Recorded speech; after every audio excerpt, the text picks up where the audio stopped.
IVM.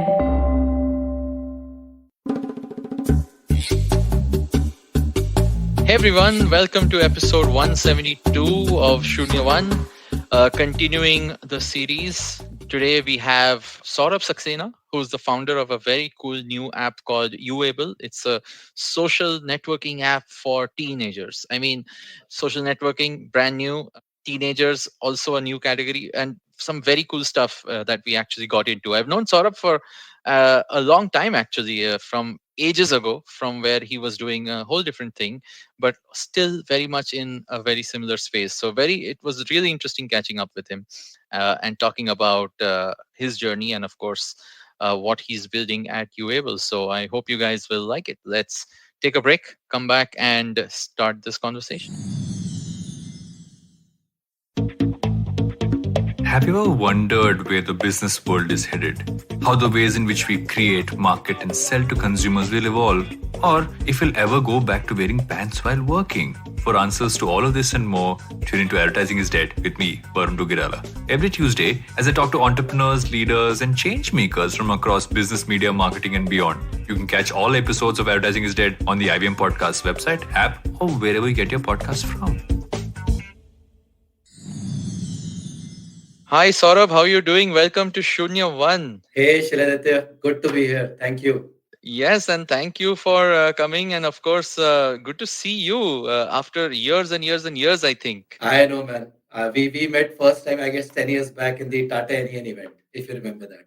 Probably more than that, 10. I Yeah. think that itself has 14 been years. probably 15 years or something like that. It's crazy. Yeah, it is. It's crazy how long back that was. The world, or rather, the Indian startup scene was a whole different place, I would say. Yeah. And it was probably the first ever startup event of its kind, for that matter. And that was my Back when first ever people didn't visit. call it startup. That was my first ever visit to Bangalore.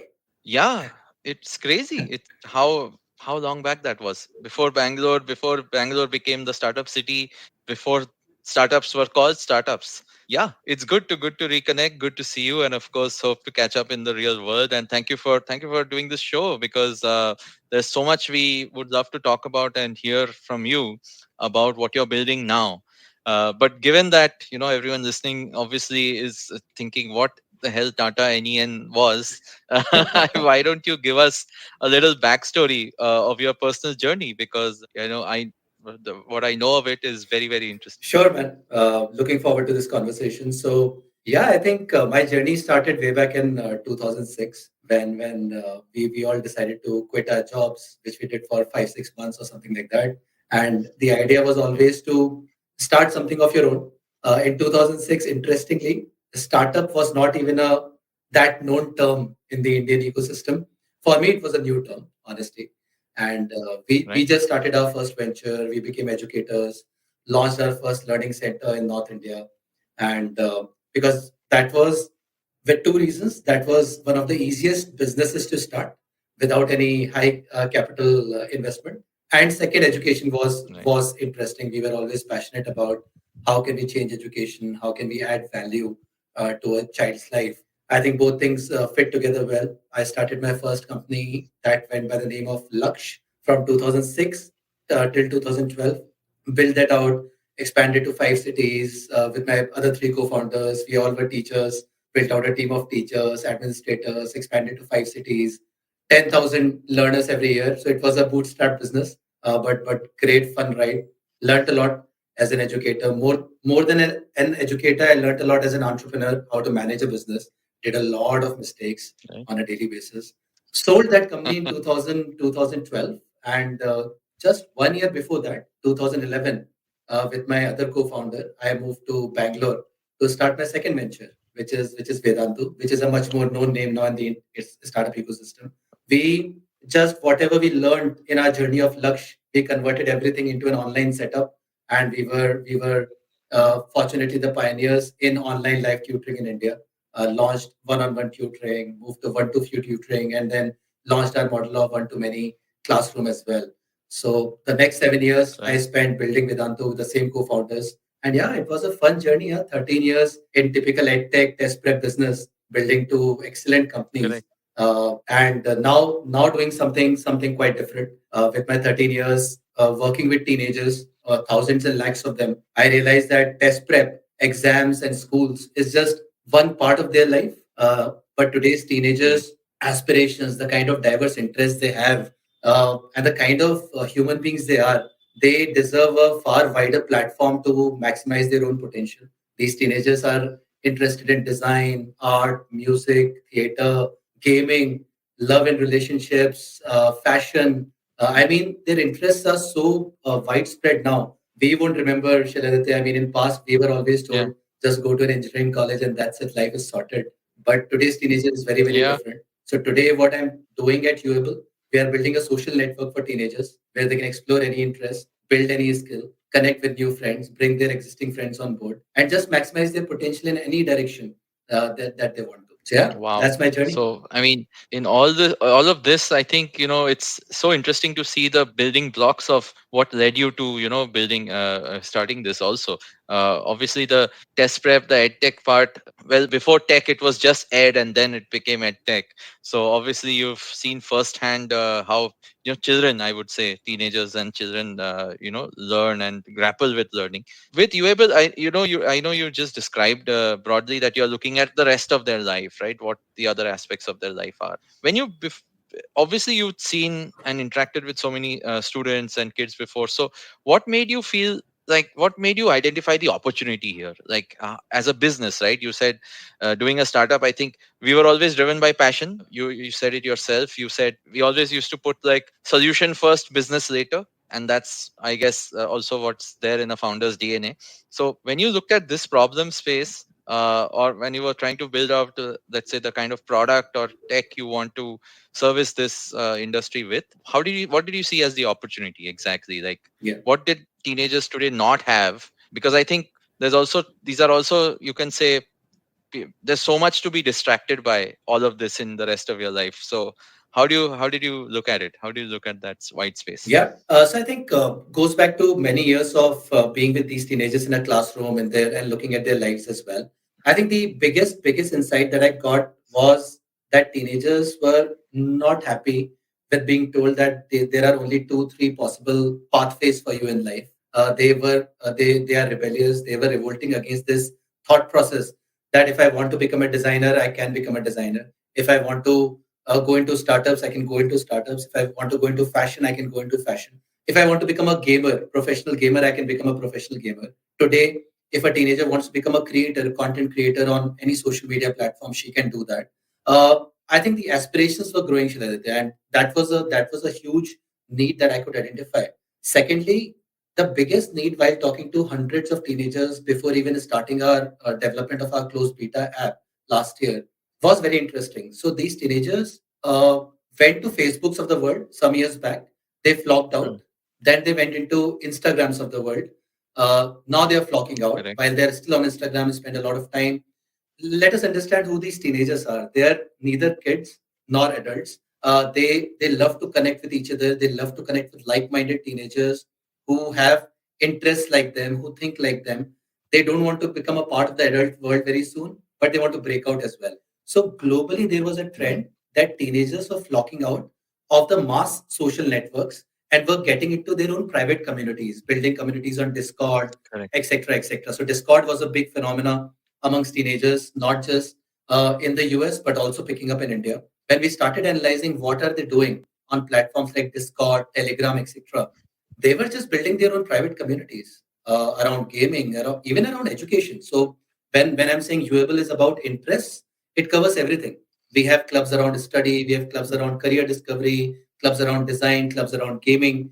So it could be anything that they're interested in. And when I looked at Discord and Telegram, I realized that a huge revolution is happening undercurrent, right? These teenagers are flocking out Mm. and creating their own worlds inside. And I saw it as a huge space. And then the third insight was teenagers are becoming financially more and more independent while they still don't earn their own money. But parents Mm. are giving them increasingly higher amounts of pocket money. They have their own debit cards now, they have their own saving banks accounts now. There are tens of fintech companies already solving for this problem of teenagers taking their own financial decisions. So all these three insights combined. First one, their diverse interests. Second one, their need to build teen exclusive spaces. And third, their increasing financial decision making, independent decision making were the three insights on Hmm. which we felt we have a huge opportunity. There are 250 plus million teenagers in India alone. Can we build a social Yeah. product that is exclusively made for teenagers? Because that is their biggest need. They want a space that is exclusive for them, where they can find a voice, they can express themselves, they can pursue interests, they can connect with creators in areas of interest, designers, stand-up comedians, teachers, motivators, etc., and build their own profile and portfolio of work. They can get help on how to study abroad, which universities to apply, etc., etc. So a space dedicated to teenagers catering to their interests. I think that was a huge white space, and because Hmm. their financial transaction habit is also going up, we're already monetizing a part of our platform, and where teenagers are purchasing premium content, they're purchasing products launched by Wow. teen focused brands because they have that kind of financial independence. In fact, not just the fintech startups, let's say, enabling that. I think what you said earlier, teenagers are, I think, monetizing themselves also earlier. I know it's possible to, let's say, make money online today as an influencer, as a coder, as a whatever you may want to do, right? I don't think age is no longer a bar for getting started with some sort of income. So yes, definitely they have that power And just to add to that point, because of I this. think that's a great one because creator economy, we all talk about creator economy, right? I mean, you are a creator. Yeah, We as educators, we have been creators. So just the word creator is correct. such a diverse word with a broad definition. Today's teenager and Gen Z in general want to become creators because they feel if they have a talent and if they can create good content in any field, why wait for a degree, right? While not every Correct. teenager will do that, but some teen creators are breaking out and becoming creators on our app. They create content around design, they create gaming streams, they create content around education, motivation, self help, book summaries, teen focused Wow. stories. The range is just endless, right? So we have teen consumers, Wow. Yeah. teen creators on the other side, while on the creator side, we invite even adult creators, college creators, etc., to add value through private communities and premium content. But you rightly said, teenagers are becoming creators today and monetizing both their content and now even planning to monetize their communities. We are working with some young teenagers who are building communities around K-pop, K-fandom, anime, gaming, Wow. motivation, Yeah. and they are inviting other members to subscribe to their communities, and people want to pay for their communities now. It's a whole different world. Wow. Yeah. Yeah. And the fact that you're building this as a social network, right? That's another question I had immediately thinking about. That itself is one of those spaces which are so hard to break into if you think about it. As a you said that people or especially this group of this kind of target audience chooses to not go mainstream, but that also means that would they question that is this also going to become mainstream one day? How did you think about that problem, and have you thought about that problem up front given your target audience? And second, building a social network, one more social network in 2020, 2021, whatever, is a moonshot idea in itself. So how did you cross those two Yeah, barriers? we love tough problems, no, Shiladitya, and that's who we are. Of course. So whenever life becomes easier, I think we figure out something tougher to solve. I think two three things here. First is yes, building a social network is a tough problem to crack. But if you look at the last 5 6 years of how social network space itself is evolving, right? The mass social networks are struggling to maintain their daily active users, monthly active users. People are flocking out because they have become ad networks at the end of the day, right? Yeah. The deeper value is going off. They are becoming entertainment networks that earn through advertisements. That is what the last social networks are today. If you talk to creators who used to create high quality content on Instagrams of the world, etc., they have also flocked out because these platforms have taken certain steps to discourage those creators and only encourage creators who just create dancing videos and entertainment videos, right? And over the last 5 6 years, we have seen a strong emergence of something called vertical social network, and that has been my own area of work for the last 2 3 years. Any social Mm. network that either picks up one need for a large audience or many needs for one kind of audience. is a vertical social network, right? And for Right. example, Discord was a vertical social network for gamers, right? Now people who are Correct. looking for partners and dating, they have their vertical social networks for dating. So every specific need is being catered by a different network now. And this was a big insight. Yeah. And we realized that the next 10 years would be about people picking up vertical problems, creating networks for those, and adding far deeper value to these people, because people are fed up of shallow networks now, right? While they are still there Right. scrolling the feed, consuming content brainlessly, especially teenagers. You talk to teenagers, they talk about high value content, they talk about sustainability, they talk about good online habits. They want to consume good quality content. While I'm not saying every teenager does, but at least that awareness has Hmm. come in. And that is where I felt building a social network focused on teenagers that gives entertainment but high value content and communities as well to them to build skills, pursue their interests, etc. So that was the first insight on the vertical social network side. Second was, how do we avoid becoming massy? How do we avoid Hmm. becoming just another social network, right? And still remain relevant to all the teenagers, still remain relevant to the millions, right? We are not building a network for Right. 500K or 1 million teenagers. It's not just a premium community. Premium communities do exist within Right. Uable, but Uable wants to cater to millions of teenagers across the world. How do we do that? I think we have written some axioms for which we just abide by it. We will never do ads, for example, right? We know that today's Hmm. user is willing to pay for high value content and high value communities. So from day one, we are helping creators monetize directly. We are telling creators that if you have great content, monetize it. You just don't keep throwing Right. free content to users, and tomorrow then you will have to run ads on your content to monetize your content, which really disturbs the inherent fabric of what really a network should be. A network should be run by Correct. creators and consumers, creating high value for each other. And a platform should just stay away by creating tools and helping them monetize this relationship. I think that has been a big insight for us. And today, teenagers are saying we want to buy products, we can pay for content, we can pay for communities also. So we are staying away from ads, we are staying away from monetizing the user data, which has been the biggest problem of social networks, honestly. Yeah, that's true. I mean, you couldn't imagine a world where ads was not the only option for monetization, especially in social networks, I think. But it's a bold move, to be honest, and it's great to see that you've said, it's already working out in some ways, because there's enough balance of, let's say, both the creators and people consumers on the same platform. There's actually a lot more questions I want to ask about actually how you build this and the tech behind it. But before we do that, I'm going to take a quick short break and come back and continue the conversation. Sure. Hey everybody, it's been another great week on the IVM Podcast Network. On Storytellers and Storytellers, Vineet talks to Gully Rap OG, The Evil, aka Dhaval Parab. The Evil shares his journey from rapping for his friends in school to rapping with Ranveer Singh in Gully Boy. On Press Decode, Sarah Vagda and Prafula talk about the Indian entry to the Academy Awards, Writing with Fire, and Will Smith's infamous slap. On Think Fast, Varun and Suchita cover acquisitions in fintech, fantasy sports, and debate over work from home versus work from office.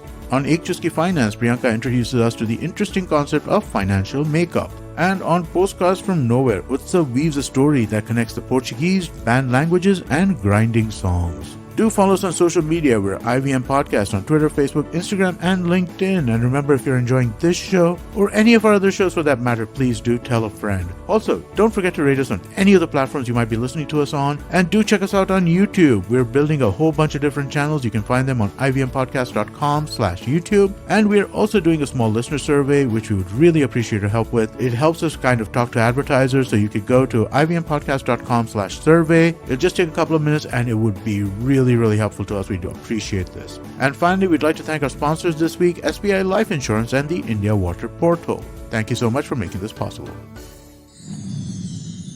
Hey, welcome back, everyone. Saurabh, you've obviously been sharing the journey of Uable and the why and the what you've built. Uh, let's talk a little bit about the actual product and the how of it as well. So, how did you first go about this? What's the underlying tech? You've said you've built a product which monetizes as well, allows the community to sort of monetize within itself. What did you focus on? What are those challenges? on the product side that you chose to focus on to make it attractive to the user base and to teens especially? Yeah, I think we started building our product 1 year back, Shiladitya, and the first and foremost rule was build what users really want. It sounds very easy to a startup founder, but we all have been founders. We Yeah. have seen successes, failures, but it's a very tough rule to follow because you always tend to bring Right. your own passion, your own biases, your own principles into your own product. That hey, I want to build this for my Correct. user, but at the end of the day, you have to see, do the user even want what you're building for them? Care. Do Yeah. they even care? So to avoid those a repeat of those mistakes of past, what we did was we said we'll not start developing our product. We will use something like Discord. We'll get some teenagers on board. We'll create our own community where I was there, my head of user experience was there, my head of product was there, the core team of 5 6 people who have built the entire product. We developed our own community online of teenagers, got teenagers from our own networks, from schools, etc., and started working with them in that close knit community. We started conducting some events around design, entrepreneurship, money management, self development, etc. We started inviting creators to that community just to understand what kind of dynamics are at play here. What do these teenagers value? What they don't value? What kind of interactions they do with each other? That is one. And then with the creators, be it a mentor, be it an educator, be it an artist, designer, etc. I think that was in hindsight a super valuable move for us, right? For 6 months, we ran that Discord channel where we had thousands of teenagers working with us day in and day out. Through that, we understood how communities are built and what are inherent problems in building and scaling communities and content based networks. And then, following the user, we realized what are the problems they're facing on a platform like Discord as well. Creating content on Discord is Right. impossible. Discord is just a community where you can do chit chat, launch your channels, manage your servers, etc. Sharing content, discovering high value content, personalization of communities, building your own network, finding like minded friends to follow, to send friend requests to. There were a list of problems that we started analyzing day in, day out. That is how we started designing our product. We said, what works for Discord? Great. Just copy it, go forward, improve it on the user experience and how one feature can be improved. Second, what just doesn't work for teenagers on a platform like Discord or a Telegram?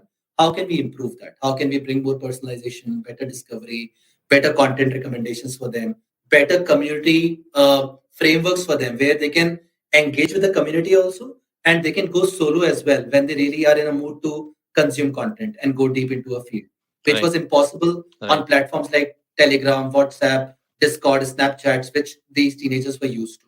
So I think that is how our product development journey started. In these 6 months, we developed a very basic closed beta app, which we launched amongst the same teenagers who were part of this community. And we said, go ahead, it's a invite only app, invite your friends and keep giving us feedback. We launched challenges, we asked them to create content on our app, we asked them to create their own profiles, invite their friends. Every week, we used to do something new on the app, give that feature to them to test out Hmm. and see two things. One, what is the user feedback? And second, what is the user behavior? One more insight that I got, which was very strange, that sometimes user Hmm. interviews just don't work. What the users say in an interview and what they do And what they in do. the on the app are two different worlds. I mean, Yeah. it was so interesting. And then me and my product team started losing trust in user interviews. We still do user interviews, but we do user interview and then we go ahead and check what the user is actually doing on the app and do the to Yeah. really meet and align. This was a process of 6 months for us, running our Discord server and developing our own app, improving every element and use case in parallel.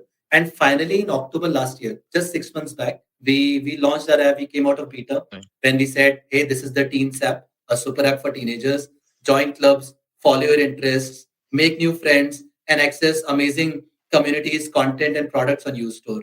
So we from day one we Wow. launched a gamified product where we said there will be an internal economy. You can earn coins here by doing social karma. You can spend coins on digital rewards. You can get great deals on products launched by brands for you. So from day one, we were very clear that you earn coins, you spend coins, you also bring your cash and start buying things. So from day one, we had built that habit that this is a complete app for a teenager, Mm. right? From exploration of an Mm. interest, making new friends, going deep in a skill to purchasing things that they love. We are giving them all on an app. So from day one, our user has been aligned with that use case. That Uable is my go-to app. If I'm a teenager, I have to be on Uable. Wow, that's awesome. And obviously the hours of you said research behind that sort of let you launch the public version with a lot of loaded stuff. And it's been 6 months. So how are you seeing this sort of play out in the last 6 months? And of course, what's the outlook for going forward? I have another curious question. I'm sure there's an answer already. Is how have you gated this to ensure that the people who use it are a Teenagers. legitimate, and yeah, I mean, what are you doing to preserve that while also dealing with privacy, identity, and all those other things which play in this sort of gray area of not yet adults, but not kids either. Yeah.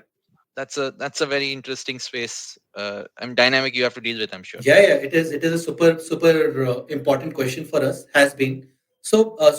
First thing first, Shiladitya, I think answering that question, how has it been in the last 6 months? I think when we came out in October, there was one level of product market fit that we were already at because of our 6 months of deep work on a Discord community, Right. etc. Some things were already working well.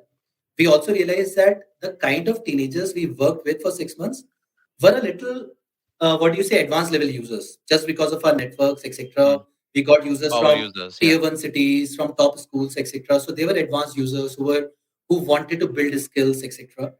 As soon as we opened our app to the masses, we realized that we definitely missed out on certain use cases that a mass teenager from a second or third tier town is looking for. So when we launched the app, that learning started coming in. That we were able to retain our advanced users really very well, but retention of bottom of the top of the funnel, basically the last set of teenagers who were coming from second tier towns, third tier towns of the country, was not that strong. So for a couple of months, we fine tuned those elements in the app that bring in more consumable content, daily debates, quizzes, challenges, more what do you say, hooks for daily engagement that are lightweight, that are fun, bring in more memes, simple short videos around fun and entertainment, still keeping the values of Uable alive, but giving a teenager who is just coming to the app for exploration a lot to explore and engage with, and making the app simple for him. Once the teenager becomes an advanced user, our use cases were sorted. We had creators, we had premium communities for them, premium content from there for them to go deeper into any interest area. So actually, we went the other way around. The app was already working for an advanced Mm. user, but wasn't working that beautifully for a new teenager in a new Yeah. social network, right? So for the next two Right. three months, we fine tuned those elements. In the last 6 months, we would have worked with more than 500,000 users on the app. So downloads have been good, Wow. progress has been good, uh, but a very important metric for any social app is the daily active user upon monthly active user ratio, Yeah. DUMU ratio, right? User Stickiness. stickiness. So Yeah. yeah, DAO. I mean, of course. I mean, you sounded like an investor right there. Yeah. What's your DAO?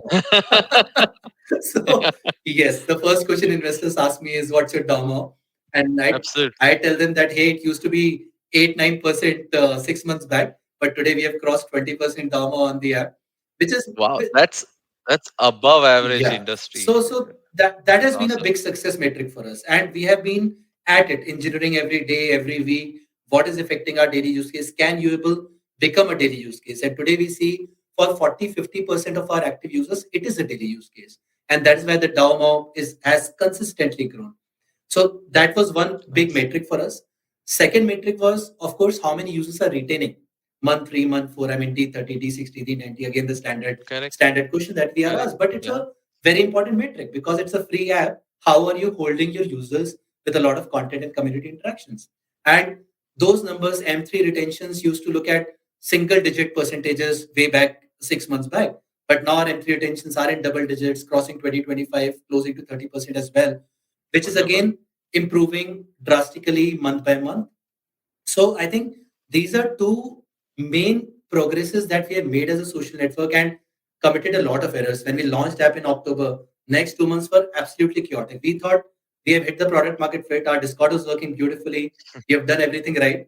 But we realized that so many users were still dropping out on just the day one of the app. They came to the app, they dropped out, never came back to the app. So it was back to engineering, back to first principles for 3 months for me and my product team. And then from December, January, we started looking at these numbers, and everything has been going up since then. And to the second question, uh, how do you manage identity? Super important question for us. How do you ensure that the users who are on the app, these are teenagers? Yeah. So first of all, we targeted teenagers. Our acquisition funnels have been designed in a way that only teenagers were being targeted for the app.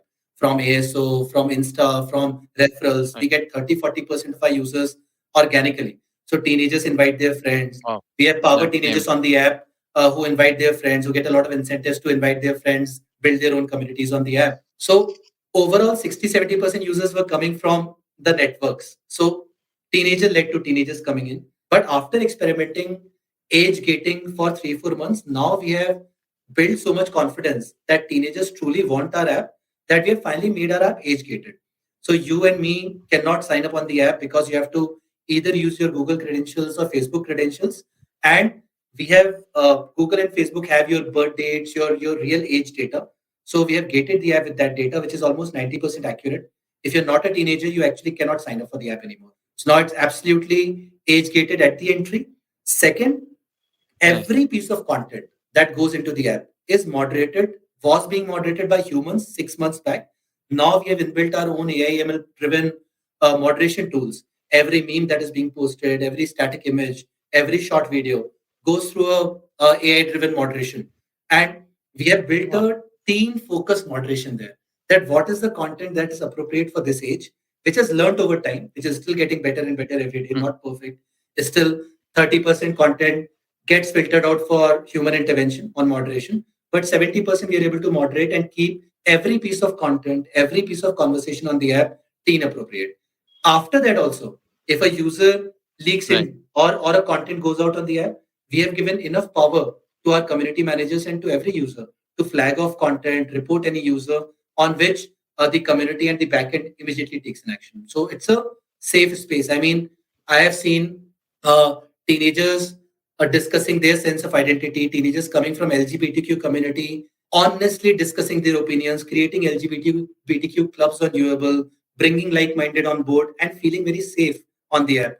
I have seen Yeah. girl teenagers coming on board, discussing very, very sensitive issues with other girls, and feeling absolutely comfortable in this space because that's the feedback we get. This is absolutely a safe space where I have entire control on my identity, on my friends, on my interest, on the kind of content I want to consume. I think for us, that has been super important. That's amazing. And that's actually where, I think giving that much power or control to your individual users as well as the community, I think is very important to build this sort of self regulatory system, right? I mean, oftentimes the other social networks, there's always someone complaining about how there's not enough, I would say, moderation, or there is too much moderation. Yeah. Always something or the other happens. I think this way, the platform, like you said, steps back, just builds the tools, and you let the community sort of self-regulate and do its thing. As you open this up more, sort of like what's the next stage? Like, obviously product will keep evolving, like you said. You'll obviously have to cater to, it's a very demanding user base, I'm sure. Oh, yes. Like you said yourself, teenagers soon stop being teenagers as well. So one is, what are you thinking about when they become, let's say, older than what they are supposed than what the app is meant for? What's that sort of exit path for them, if have you thought about that? And of course, for your own base to sort of grow, how India specific is your current vision versus, let's say, global? Or is there any other segment you're trying to are you thinking about as expanding your base? Yeah, I think the second question first here. Uh, right now, we are focused on India. Rather, when we launched our closed beta for and ran our Discord community and launched our closed beta app within those 6 months, we were working with teenagers from 30 plus countries, and Wow. it was super exciting to see that almost from every country we got similar response. There were teenagers from US, teenagers from South America, teenagers from African countries, teenagers from Indonesia, teenagers from Singapore, India, teenagers from countries like Nepal, Pakistan. I mean, we ensured that we once we are doing a closed beta, we understand the teenager persona across the globe, right? But then when we came out of Correct. closed beta, we realized a lot of localization, a lot of contextualization needs to be done in building a social app, be it content, be it the kind of recommendations you show, be it the kind of discussions these teenagers engage with each other. While 10-20% discussions amongst the global teenagers were scalable, but 80-90% discussions were very, very localized because the context is always localized. So we realized for an early stage startup, taking up the ambition of connecting all these countries together was too much to handle. Frankly, I mean, if you can focus on just one country and a large market where you understand teenagers really well, get to millions of active users on the app, then it would be easy. You'll have more funds, more resources to replicate the same success story across other countries, the way many of the social networks have been able to do in the past.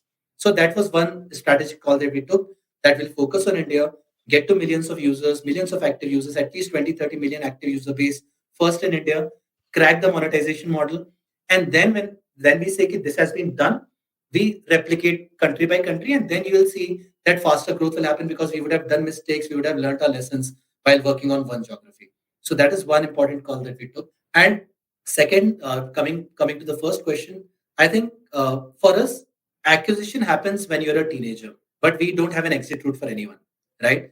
For us, it's very simple. You go to Yeah. college, you're still pursuing your interests, you're part of the community, you're like an alumni to the community now, and you give back. You Correct. keep contributing back. Now there are teenagers who worked with us last year, and now many of them have gone into colleges because for us the sweet spot is 15 to 19. That is the age group where we see maximum activity Right. on the app. And 18, 19-year-olds, many of them are in first or second year of colleges, right? So now they Correct. have become Yeah. creators, creating content, managing communities, launching gaming communities, design communities, college counseling communities, uh, just academic help communities. They're helping other teenagers crack exams, solve their doubts, etc., in their own communities. So I think that relationship is already building on the app. We don't have plans Hmm. to launch Uable in colleges right now formally because our task is cut out. We're absolutely obsessed with making teen years better, helping every teenager achieve their potential. But as they grow, they stick on the app naturally because they are becoming creators, Right. community managers, etc. So there's a lot of incentive for them to continue on the app. So there's no exit route right now. Their aim is to keep adding more and more user base. We are launching something called private school clubs very soon on Uable. So far, all the acquisition was happening directly to the app. Now our product is so Hmm. mature that we are inviting teens of every school. We are not going to adults, of course. We are inviting teens of every school to create their own school clubs on Uable. So that will enable their own friends Nice. coming on board, build more stickiness from day one, and grow organically. We will not have to spend on digital marketing anymore. So these are some of the things on plans on growth and focused on India for next 1.5 2 years at least, very clearly. Wonderful, wonderful. I mean, you clearly within that itself, I'm sure you have your work really cut out. So, like you said, there's more and more teens coming into the fray every day. So, yes, there's obviously so much depth here, and it's a great market, I'm sure. So, we will keep looking forward to all the cool stuff that you build. Obviously, maybe me and you may not participate in all of that, but definitely the rest of the folks, even folks listening in to this podcast, might want to go check it out. Sort of any closing notes about what you want to tell, let's say, the audience at large. Are you guys, are you guys hiring? What's your vision? Anything else you want to do a shout out? By all means, please share, and also share where someone who's listening to this can reach you. Are you on Twitter, or are you reachable? Do you prefer LinkedIn, email, whatever? And just give us a handle that we can reach you on. Sure, man. So I think one thing that I would like to say is we are inviting aspiring creators to Uable for sure because a big part of our strategy going forward in the next 12 months is how can we get creators who can add value to a teenager's life, to build communities, to build premium content on Uable app for teenagers. It could be an educator, it could be entrepreneurs, it could be podcasters like you. I mean, teenagers are interested in every field: designers, stand-up Yeah. comedians, educators. We're inviting creators of a diverse age group now, not just teenagers, to come explore this amazing user base of teenagers because Uable is the only place where people will find such a huge engaged crowd of teenagers. So any creator who wants to build communities, build premium content, drive monetization, add value, create impact. We are getting some creators who say, I don't want to monetize. I just want to launch a private club for teenagers and keep adding value to their lives every day. So that's a message I want to send out to the entire community, that if you are someone who can directly, who wants to build a community for teenagers, build great content, please reach out to us. We would be more than willing to work with you, help you develop your own communities, help you develop your own creative strategy on Uable and go forward. And as far as reaching out to us is concerned, I am reachable on my email ID every day, which is saurabh@uable.com, or on Twitter, which is saurabh_learn. Reachable on Twitter DMs as well. So that is where anyone can reach out to me. Yeah, I think that's it from my side. For those of you listening, we'll of course share more details once this episode goes out, and on how to reach Saurabh and how to reach the Uable community, especially if you're a teenager. And for wherever you're listening to this podcast, whichever app, please, as a suggestion, please do leave a rating, a review. Tell us how you liked it. You can reach me on my Twitter handle. It's @Shiladitya on Twitter. So leave us a comment, leave us some feedback, and hope you enjoyed this very, very fun conversation with Saurabh, and learned about what they're building at Uable. So Saurabh, thank you so much. This was amazing. Really looking forward to this next chapter of your own personal journey. Having seen the amazing stuff you've done in the past, it sounds really exciting, and hope to catch up with you as well at some point when the world opens up in Bangalore. So looking forward to it. Thank you so much for doing this. Same, man. It was great being here. Always wonderful to reconnect and always wonderful to reflect back on my own journey. Looking forward to catching up in person soon. Thank you, and all the best. See you. Bye.